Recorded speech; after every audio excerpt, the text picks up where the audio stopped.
So in my last couple of videos, I've been talking about equipment purchases and how you don't necessarily have to go with the budget stuff, especially if you're a working DJ and you're passing the cost of this equipment along to the client.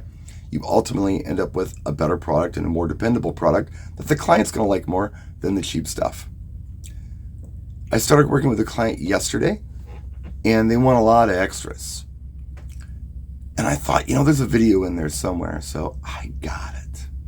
Thought I'd go ahead and do a video on this. By the way, this one is brought to you by Vibo, the music planning app. Tuesday DJ gig tips, one day early because it's Monday. What I want to talk about first is what to buy. Not specifically brands and things like that, but what kind of stuff should you buy? My best advice is to buy things that people ask for. A lot. Like repetitively. This particular client wants a lot of things, and I'll get into what those things are here a little later on in the video. One thing they do want, though, is a mirror photo booth. Now, just because one client wants this doesn't mean that I'm going to invest in a mirror photo booth. I don't think anybody else is going to ask for this specific thing. It's kind of a specialty thing. And in my opinion, it's not really a DJ thing. It's kind of almost like, I don't know, maybe a chocolate fountain or a bouncy house. And that's cool if you want to do like an entertainment, amusement type company. Some people do that. And that's fine. I'm just uninterested in it. I'm only interested in DJ stuff. Anything that has to do with that and stuff that people want repetitively, I'll invest in. Like a ceremony system. Most of my wedding clients want to do some kind of outdoor remote ceremony. So I built a ceremony system so I don't have to use the same gear and set it up twice and all that stuff. I've built a battery powered system and it's more than paid for itself. Paid for itself super fast. Not a big deal the way that I have things priced out. I have multiple speaker options as well. I've got stuff like, the arrays, the compact arrays. I'm using the Evolve stuff. I got the Evolve 50 and the Evolve 30M. And I really like them because I think that they're the ideal speaker for social events. And the reason I believe this is because with a crowd, with the Evolve 30M, probably under 150. With the Evolve 50, probably under 200 plus. You can have a nice hot spot on the dance floor. Not anything that's going to blow anybody's head off, but, relatively, full and loud. And anywhere off the dance floor, you're going to be able to have conversation areas where people can talk like this. They're not screaming at each other. They're not putting their fingers in their ears and, making ugly faces. I like them for that reason. And they're easy to set up. That's a bonus. And they've got great DSP and all kinds of cool functions on them that, I may or may not use all the time, but they're there and that's pretty cool.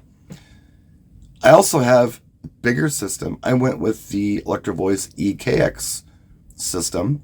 They're excellent for school dances, junior high dances and all that. And they cost a lot less than the ETX. The EKX is like the budget ETX. And I can use the ETX, or the EKX rather, for up to, safely I want to say 550, but I've done 8 with it. And nobody complained. And nobody said turn it up. It worked really well. I regress. This particular event that I'm doing, they're going to have like around 250 people there. And we discussed system options.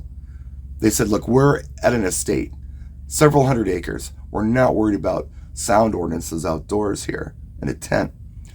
So we want like a club vibe later in the night. All right.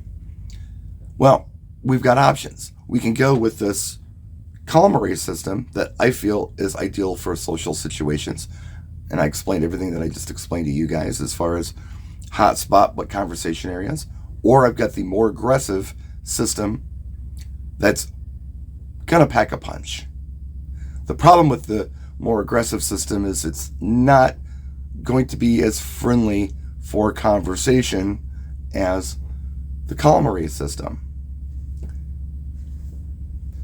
I think we're going to go with a little bit of both.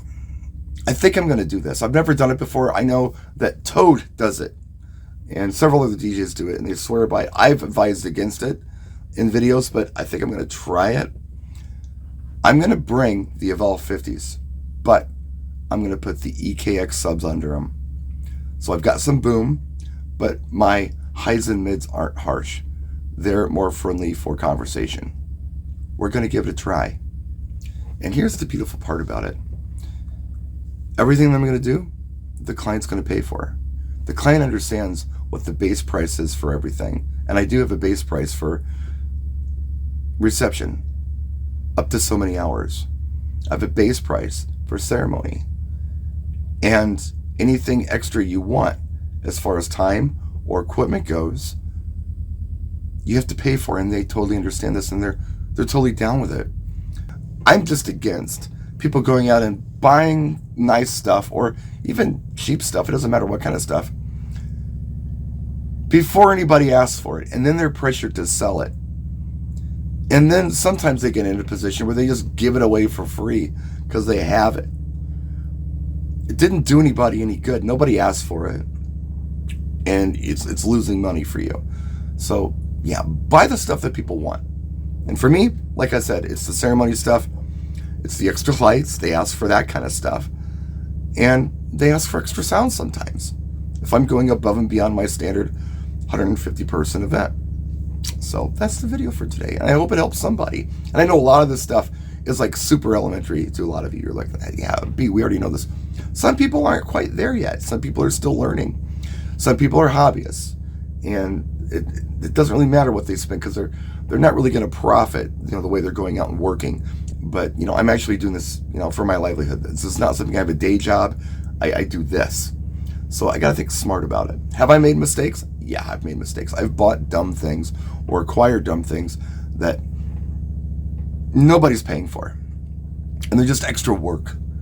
And they're money loss things. They're money pits. Other things, yeah, I can make money on those.